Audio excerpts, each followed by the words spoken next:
मैं डॉक्टर वैद्युज्जमान, मैं director urology and renal transplant Max super speciality hospital Shalimar Bagh से। मैं यूरोलॉजी में एंड ट्रांसप्लांट फील्ड में almost since 1995 I am working और मुझे लगभग 28 साल का एक्सपीरियंस है इसमें। और मेरी मेन जो इंटरेस्ट है वो endourology, reconstructive surgery, laparoscopic and robotic urology, uro oncology और रिनल ट्रांसप्लांट पर है। तो इतने सालों से हम लोग इस पे काम कर रहे हैं। I am from SGPGI Lucknow, वहां से मैंने MCH किया and then I have worked in Apollo and now I am in Max hospital.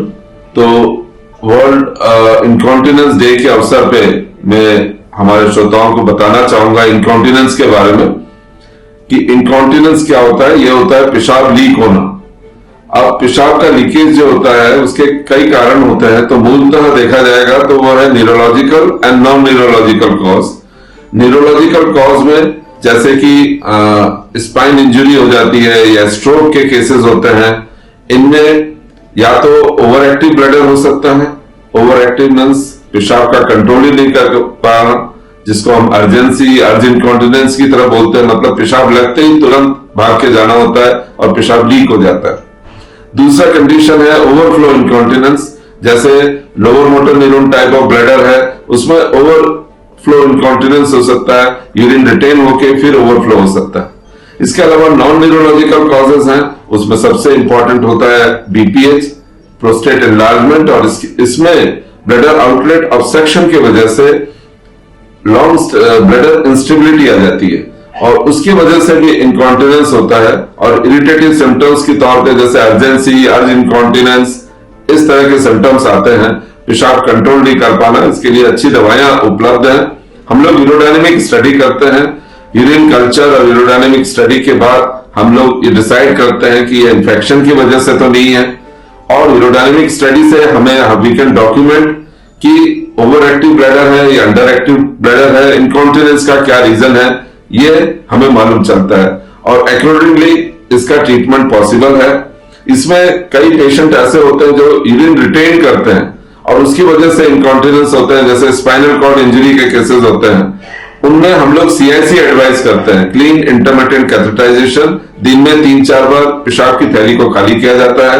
Patient को सिखाया जाता है इसका, अपने हाथों से वो करते हैं और उससे ब्लैडर एम्प्टी होगा और कुछ दवाइयां दी जाती हैं तो ब्लड लॉन्ग टर्म में जाके कुछ ब्लैडर इंप्रूव भी होते हैं, उनमें फंक्शन इंप्रूव होता है। इसके अलावा हम इनकॉन्टिनेंस के लिए पेशेंट को सिंपल कीगल्स एक्सरसाइज एडवाइस करते हैं, जिसमें एनल टोन टाइटनिंग और कुछ इसमें स्पेसिफिक एक्सरसाइजेस हैं, वो कीगल्स एक्सरसाइज भी हम साथ में देते हैं। बिहेवियरल चेंजेस किया जाता है ताकि लिक्विड्स कम लें, यदि ज्यादा यूरिन आ रहा है तो यूरिन को कंट्रोल करना है। उसके अलावा अल्कोहल, कैफीन, टी वगैरह ये कंट्रोल करना है, क्योंकि इससे भी कई बार इनकॉन्टिनेंस हो जाता है। तो इन चीजों का हमें ध्यान रखना है।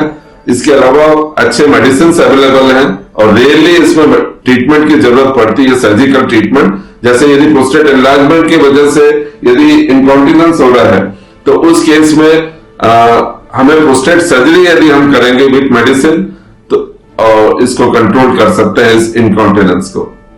तो मैं श्रोताओं को ये संदेश देना चाहूंगा कि ये इनकॉन्टिनेंस, ओवर एक्टिव ब्लैडर और यूरिनरी लीक एक बहुत ही सोशल स्टिग्मा बन जाता है उस पर्टिकुलर पेशेंट के लिए।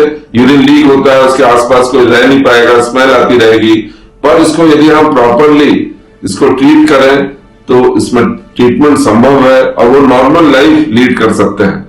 तो यही मैं संदेश दूंगा कि आप इस जैसे वर्ल्ड इनकॉन्टिनेंस डे है, इसमें हम अवेयरनेस फैलाएं लोगों में कि इसका ट्रीटमेंट इसको संभव है और इसको एज ए सोशल स्टिग्मा नहीं लें और हमें इनको हेल्प कर सकते हैं। और दोनों न्यूरोलॉजिकल और non neurological incontinence cases easily manageable हैं और पर उसमें रियली इट्स ए मल्टी